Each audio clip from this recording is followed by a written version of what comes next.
Hello and welcome to Politics Today. In this programme today we will be discussing media bias, particularly coming from our national institution. As we see, there is an anti-Christian agenda, there's an anti-Israel agenda, there is an anti-Brexit agenda, there is a very much of a movement to push ultra-liberal and progressive views and values across. And at this time of national crisis during COVID is now the time that our tax-paying BBC should be reformed. So to discuss this very important issue in our nation, I'm joined today by Melanie Simmons, who's the editor of Heart newspaper, as well as Reverend Mark Starbuck. So welcome to the programme. I'll start off with you, Melanie, being a journalist, and no doubt you'll talk about your up-and-coming issue of Heart newspaper, but on Sunday, the Sunday Times had it was their front page story saying BBC critics set for top jobs in broadcasting. Both Brexiteers, particularly Charles Moore, who was the former editor of the Daily Telegraph, is looking to be appointed as chairman of the BBC, and the former Daily Mail editor is also looking to be appointed as the head of Ofcom. Two very powerful roles, headed up by Brexiteers. How important is it, and can the likes of Charles Moore actually reform the BBC, knowing that it takes a pretty anti-Christian viewpoint and an anti-conservative viewpoint from the actual organisation when it comes to its news broadcasts? I've got two queries. One is, how do we know that these men are being put forward? Someone's leaked. And is it Boris? Is it Oliver Dowden? Someone close to Boris? We just don't know. That's my first query. My second query is, if you are the chairman of the BBC, how much authority do you have compared to the Director General? What was encouraging recently was that the new Director General of the BBC, Tim Davie, once stood as a Conservative candidate. And he's had roles in marketing before he came to that. So he, I hope, on a day-to-day basis, will have some more influence in steadying the ship and trying to get it back to a more centre position. Yeah, and Mark, the BBC likes to say that it's all its programmes are politically impartial. And it doesn't take a viewpoint on the major issues, but you have to really question that when you see the news that they don't cover, the choice of language that they use, particularly knowing that this is an institution that is actually funded by the taxpayer and also through the licence fee, but also had godly origins. We had the scripture above the BBC in the 50s when it really came to its fore as the National Broadcasting Corporation. But what are your thoughts on this issue? Well, Simon, I would say part of my problem with the media and corporations like the BBC is that I tend now, this is me personally, to only watch them for the weather and watch them for the headlines that is relevant to British news. Almost all of my news I now get from online sources that I feel are more balanced or more consistent with my values. I tend to find that when I watch the BBC and some of the main media outlets, I end up getting angry because I feel that they are misrepresenting values. I think I heard someone say, and it really, in a way I agreed with it, is a lot of these news outlets are becoming news shapers, not news tellers. So they're not telling me what's going on in the world. They're wanting to shape my view of what's going on in the world. In other words, they're trying to manipulate me. And whenever someone wants to manipulate me, I'm going to try and switch it off because that's not what I turn to the BBC for, to be told a version of truth. Absolutely. And also, Melanie, what's interesting as well, particularly the way that news is covering big events. And of course, in a few weeks' time, we have a huge election coming up in the United States with the presidential election. And what we're seeing really, whether it's the BBC, whether it's ITV or Sky, I think all the major news broadcasters can be put in this category, is that they attack the character and the individual, and there's no analysis whatsoever on the policies of, say, for example, Trump's administration and what he's done, what he's achieved, and looking at it objectively in terms of what his government's done over the past 4 years, rather than just focusing on what he said or his character? Oh, well, I agree completely, and I agree with Mark. I'm aware I'm being manipulated, and I have to sometimes want to shout at the radio, because I don't actually give the BBC a licence fee, because I was finding during the Gaza war I was having to phone up too often and complain. I think even before then I didn't have a licence fee, and I don't want to give them a place, an institution, which a report said was institutionally anti-Semitic, my money, so I don't. But I do listen free to Radio 4 and I get cross with that. But I'm so aware that we are being manipulated, and in particular they are attacking people's characters. It is almost on a sort of gossip level. I've been shocked in the last 2 or 3 years, before and after the Brexit vote, how actual headlines were what someone had said.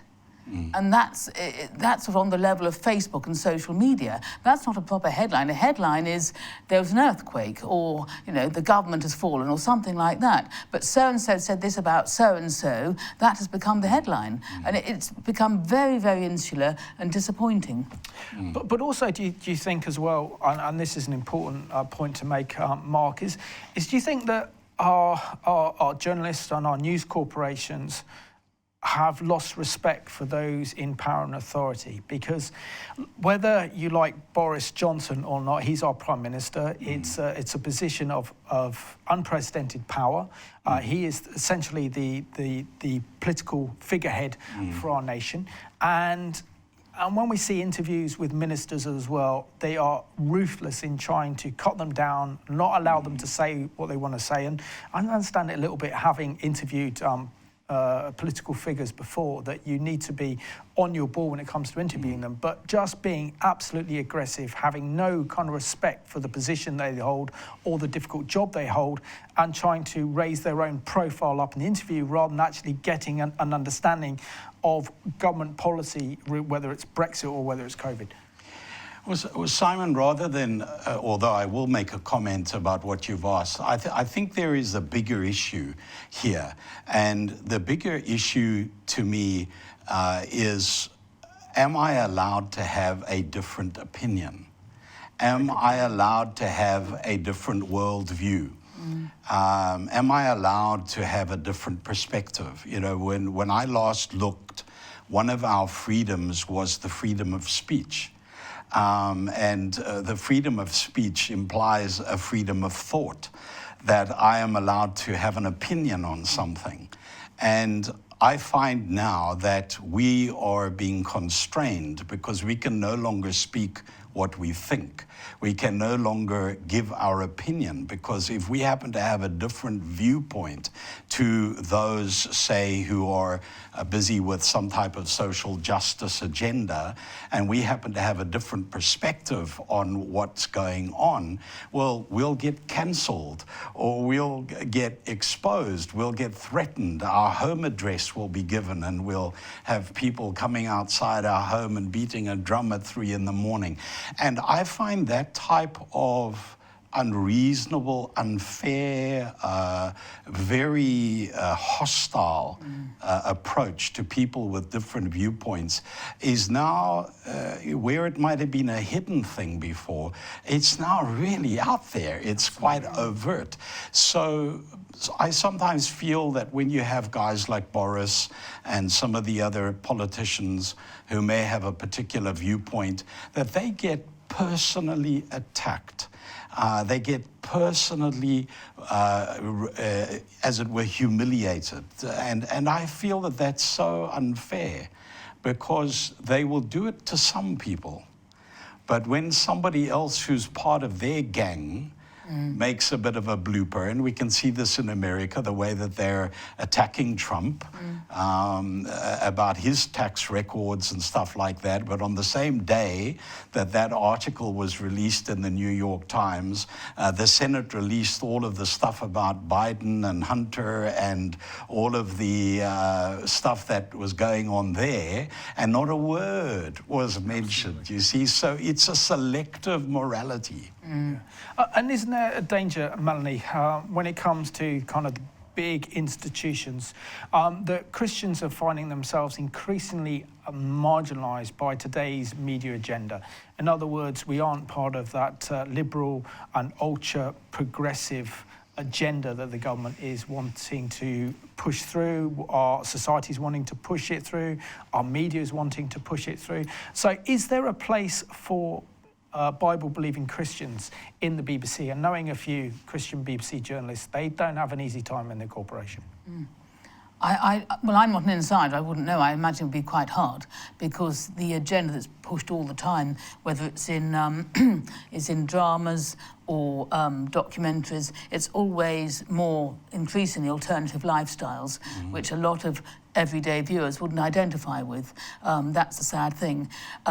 Yes, they had a Christian foundation, but with respect, I think Lord Reith was supposed to be an anti-Semite, so that might not have helped.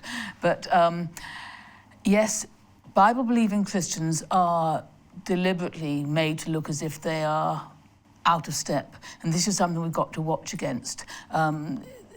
Christians perhaps haven't found the balance between showing that they have compassion for everyone, wherever they are in life, whatever they're doing in life, with having a valid alternative. And too many Christians are given the impression of just accepting everything because they feel under pressure, like we saw with Tim Farron of the Liberal Democrats, and not being able to stand firm in a gracious way. And when they do, they get pilloried. Well, recently we saw that we've got social media doing their own censorship. Voice for Justice was taken off Twitter for a short time. Voice for Justice UK, which is run by Linda Rose, who's brilliant, very good, Reverend Linda Rose, and the petition quickly went round asking for her Twitter account to be reinstated. And apparently she was peddling hate speech. So it's how people take it, because we don't stand up and say, well, I think this is hateful what you're doing, because the tide has gone so far out in the other way that we've kind of been caught out. Yeah. Mark, what makes the BBC, I think, very different from the likes of Sky or even a little bit like Channel 4 News or ITN News is the fact that the BBC is directly paid for by the licence fee. So anyone having a television set has to pay the licence fee, which means that as viewers who pay the licence fee, we should be able to have an influence within the BBC to say, I don't like this agenda, I don't like this programme, I don't like how Christians are being portrayed, I don't like how you take an anti-Brexit stand, I don't like your coverage of Israel and the Middle East, I don't like your absolute hatred for President Trump and not scrutinising his government policies, but rather focusing on his personality, which can be abrupt, we all know that. But that is not the job of journalists. Plus also, as you said earlier, not actually presenting kind of facts of news as how they happen, but more putting a kind of editorial spin on it. Yeah.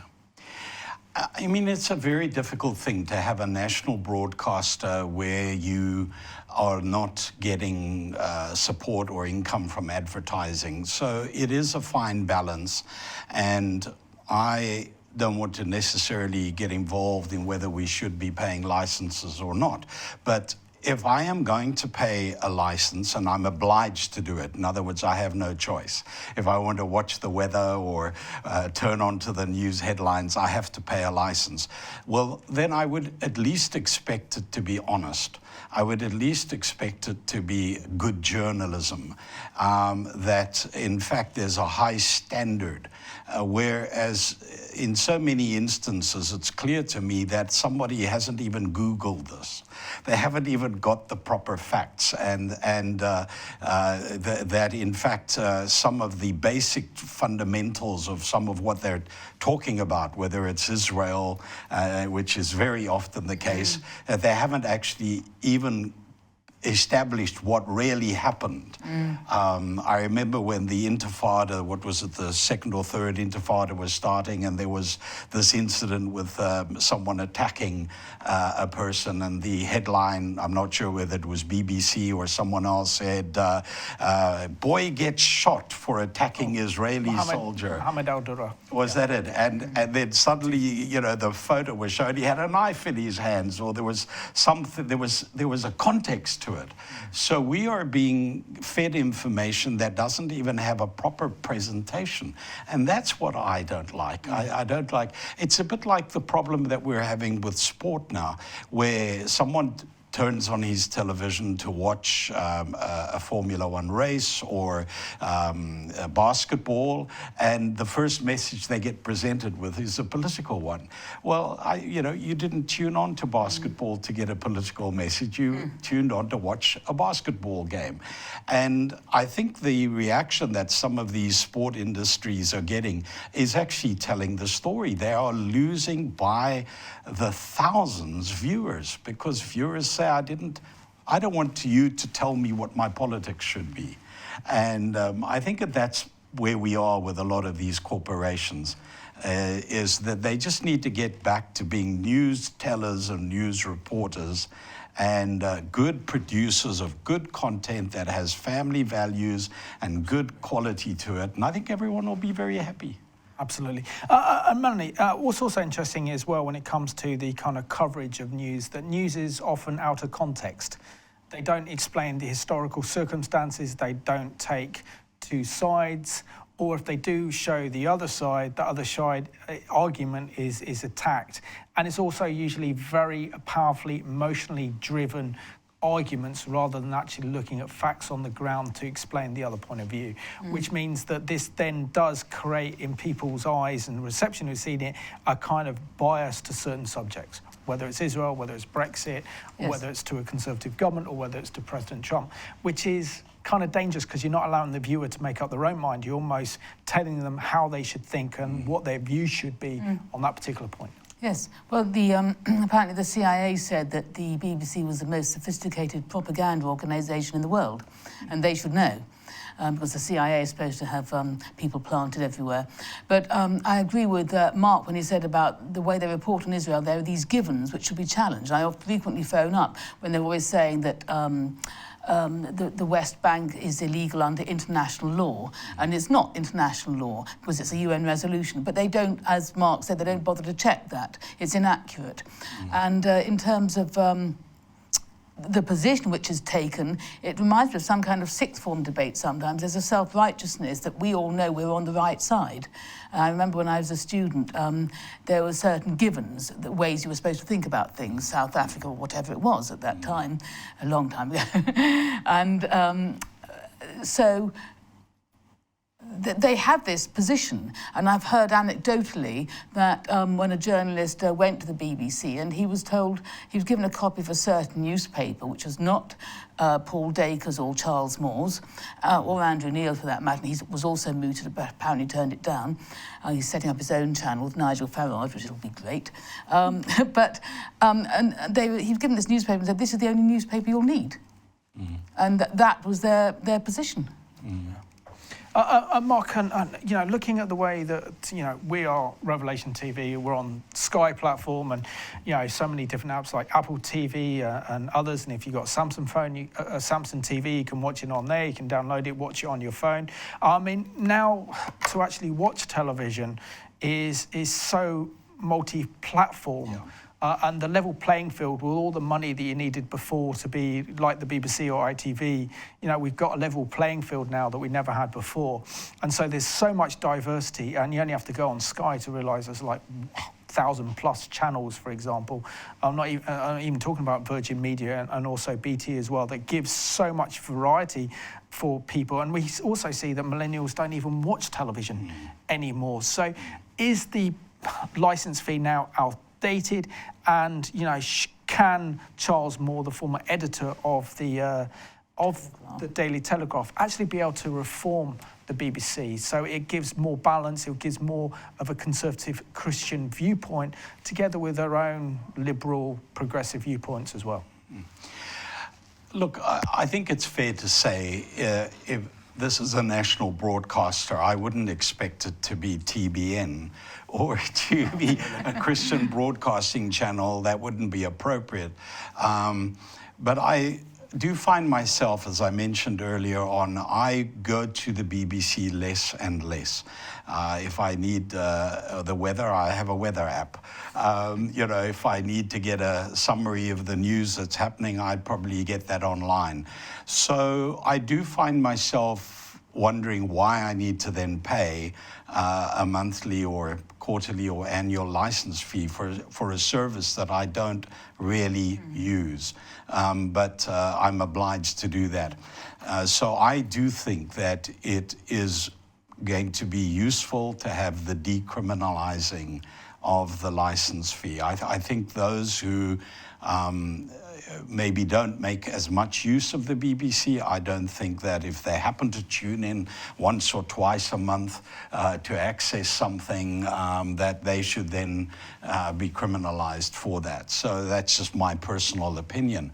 I think that more and more people are accessing content and news off channels like, you know, Rumble or YouTube or Parler or Facebook or something like that.